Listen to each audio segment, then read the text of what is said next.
Hulle is daagliks van dagbreek tot sonsondergang op 8 van die moederstad se besigste strande. En hulle belangrikste taak is om strandgangers uit die kake van die gevaarlike wit doodshaie te hou.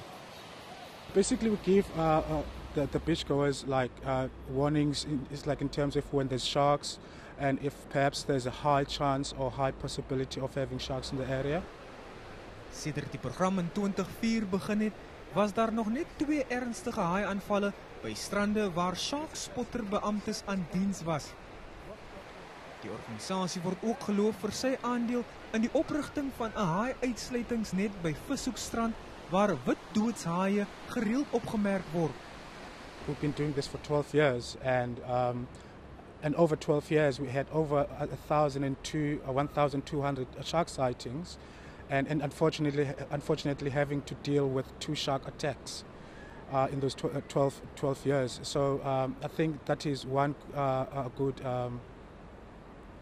accomplishment into actually shark risk and obviously reducing the chances of shark bites.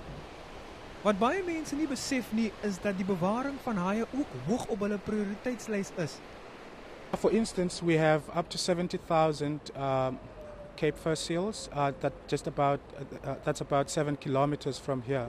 So without sharks, that population will multiply, and obviously that will affect your fishing and all of that. Intussen is die span in hulle noppies met die erkenning wat hulle van dese week ontvang het en sê hulle hoop om voortaan selfs harder te werk om bewusmaking oor haie te bevorder. Percival Young, Unis, Kaapstad.